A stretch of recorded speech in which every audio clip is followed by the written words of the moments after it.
All right, everybody wanted to see this video, so we're gonna do it today. It's gonna be homemade mac and cheese. The coolest thing, I get to use this.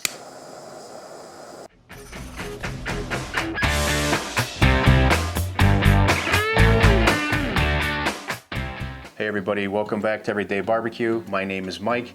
Thank you very much for tuning into the channel. I really appreciate it. If this is your first time here, do me a favor, support me, head down there, hit the like button, hit the subscribe button, turn on all notifications, and leave me a comment. Let me know what you think of this recipe, okay? I would really appreciate it. So, without any further ado, let's get right into this. A little bit of a backstory. My last video should have been my meatloaf video, which was just a week or two ago. From the time of shooting this, obviously, who knows when you're gonna watch this in the future.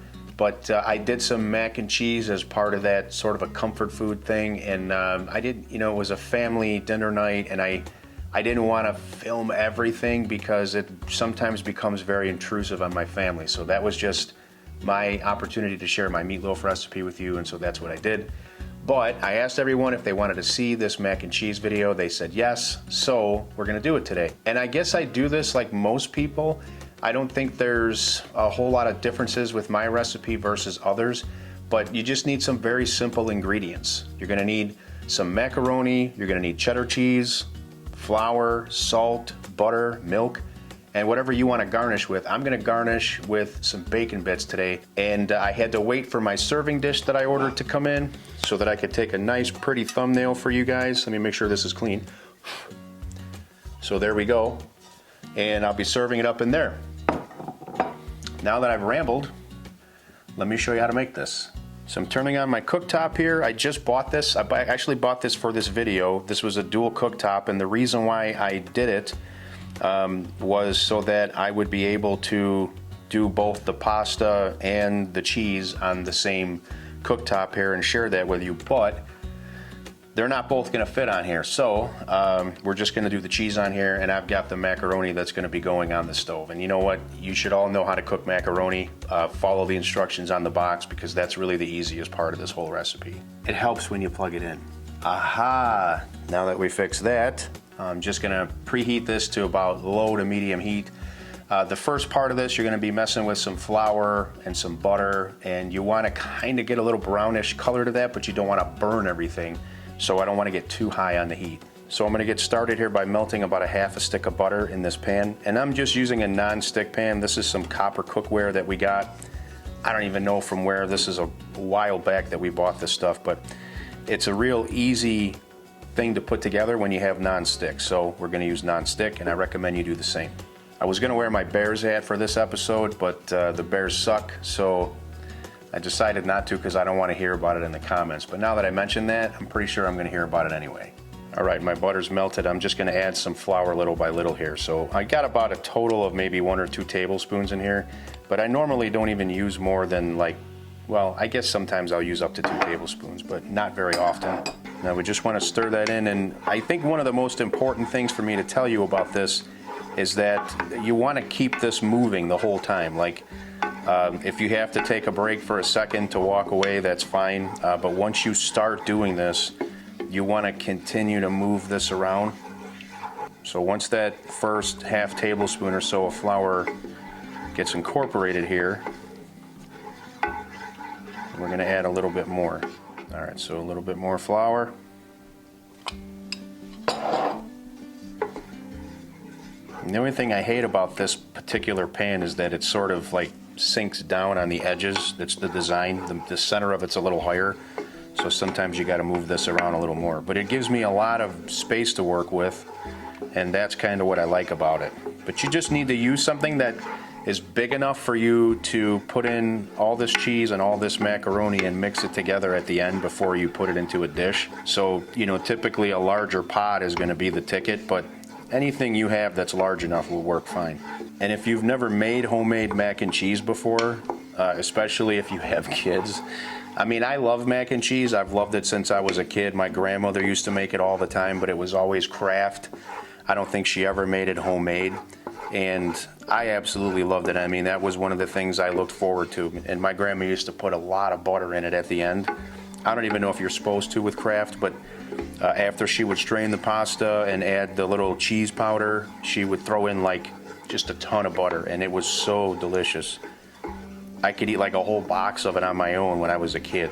So my bad eating habits started kind of early on in life. All right, we're gonna get some more flour in here. And you can see it's kind of getting a little sticky, it's browning. So let's add a little bit of milk. There we go, and we're just gonna keep this moving. That's really important, just keep this moving. Now you're starting to get that bit of a stringy, rubbery kind of a consistency. This is exactly what we're looking for here. I'm gonna add a little bit more milk. Just wanna do that little by little, just to get these lumps out and to kind of get this to a nice smooth consistency. It's going to thicken and it's going to get stringy and rubbery, but you don't want any big lumps in it. So just keep this moving. There we go, now we're really starting to get where we want. You can see how this is getting smooth. So this whole process to get to where I'm at now is like maybe 3 minutes, 3 to 5 minutes, depending on how much heat you're running. And right about now, we're gonna add a little bit of salt to this.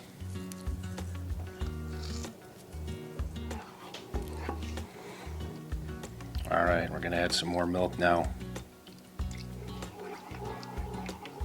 And I'll put all the directions down there in the description for you, so don't worry about that. Some people use more cheese than others. We love cheese here, so I mean, I had a lot of cheese. It is what it is.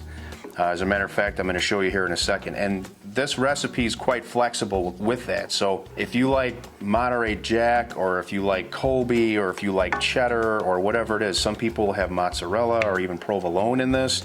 I just go with straight cheddar because my kids kind of like it to be a little basic, but you can get really creative with this when it comes to cheese. And I'll be using probably about 5 cups of cheese for this because we like it really, really cheesy. I may even add more. I've got 6 here, but I just kind of go by thickness and consistency once I get to where it's almost time to combine everything.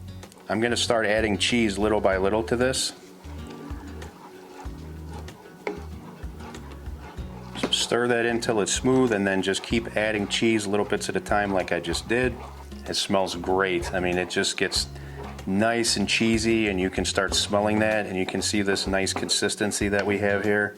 But again, you're gonna have a tired arm at the end of this because you gotta keep this moving. You don't want it to sit at the bottom and burn. You wanna keep it moving. And as it goes, just continue to add some cheese. And we're gonna add a little bit more milk to this in a bit. We've been at this about maybe 6 minutes so far. We're gonna add some more milk. So that's about 2 cups so far. I may end up adding a little bit more. And don't forget, like I said, I'm gonna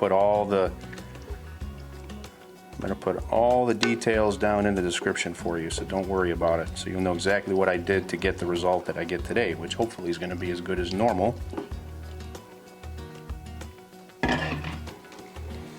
Add the rest of my cheese. We've been at this about 8-9 minutes now, something like that. My pasta should be just about done. I put it in just a minute or so before I started this. So I just took a little sneak taste test of my pasta.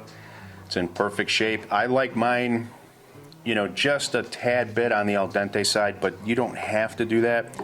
If you want it to be a little mushier, then just cook it a little bit longer.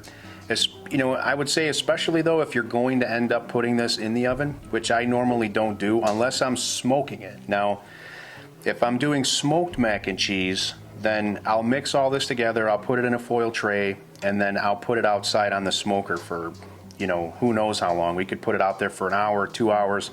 You can cover it with foil if you're worried about it getting too thick or too, you know, too firm. But that's really just for flavor, you know. So when it comes to this dish, everybody has their own preference as far as what they want and what they like in terms of thickness and how firm they want it. But for me, we like it a little bit more cheesy and a little thinner cheese. But you know, you can do whatever you want, whatever fits your taste and your preference.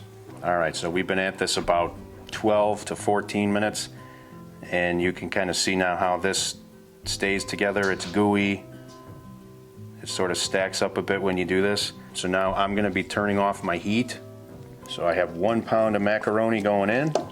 Now our cheese to macaroni ratio is probably slightly different than if you're going to look up a recipe online, because we like a lot of cheese. Now just get this all mixed together. Oh my goodness, that looks amazing. Just look at that. I could just dive into this like a cheese pool. Smells incredible, the perfect consistency. And look at that stringiness from the cheese as I mix this. I mean, the difference with having real cheese, it's just crazy. It's so much better, and this is not hard to do. You just gotta be willing to stir stuff for 10-15 minutes. If you're willing to do that, you can have one heck of a meal out of this. All right, now we're gonna get this all into this dish. Sorry, I'm blocking one of the cameras, I know that. Now let me just show you what this looks like. I mean, it's incredible. I'll get some close-up action here. All right, now here's the part where you could just put this in the oven and bake this for a little while, but we don't like it a whole lot more thicker or firmer than this. The kids kind of love it a little bit runny like this. So what I'm gonna do is I'm just gonna give this a little texture on top with my torch. So just hit this up.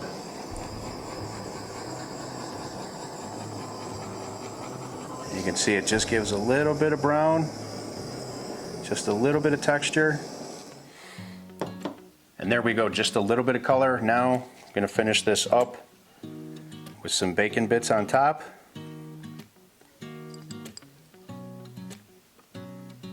You can also mix this bacon into the cheese if you want, but the kids for some reason just don't like that. So I'm just used to putting it on top like this. And there we go. I mean, this has beautiful color, beautiful texture, a nice little crispiness on those noodles, but not too much. All right, before we get to this taste test, my son, hey buddy, you gotta turn that stuff down because I'm trying to film my taste test here. Here, hold on, I'm gonna put you on film. Say hello. Hello. What did he do? All right, love you, son. I can't wait to get into this, so I'm just gonna dive in. Now, I'm not gonna double dip, but I don't see any reason to serve this up into any kind of a dish or anything. But just take a look at that nice cheese pool action. Look at that beautiful texture. One more shot right here. Cheers, everyone. This is gonna be a humongous bite and I'm gonna look like a fat pig, but I don't care because it's really delicious. Cheers. Amazing. That is absolutely glorious. All right, I don't have to tell you how good that was. I mean, it is elevated mac and cheese. This is way better than boxed, Velveeta, Kraft, any of that stuff. And it's not that expensive to make and it's not that hard to make. You see the results here. You saw me do it on camera. So you can do this at home. This is not hard to do. Don't be intimidated. Take a shot, do it at home. You're gonna absolutely love it. Do you like mac and cheese? Is this why you're watching this video or did you just stumble upon it? Let me know down in the comments. Do you have your own homemade mac and cheese recipe? And hey, you know what? Since I brought up the Bears in this episode, let me know if you like the Bears or not. Let me know if you're from Chicago. Let me know where you're from. Put it down in the comments. Like this video. Take care. Till next time, I'll see you on the next episode.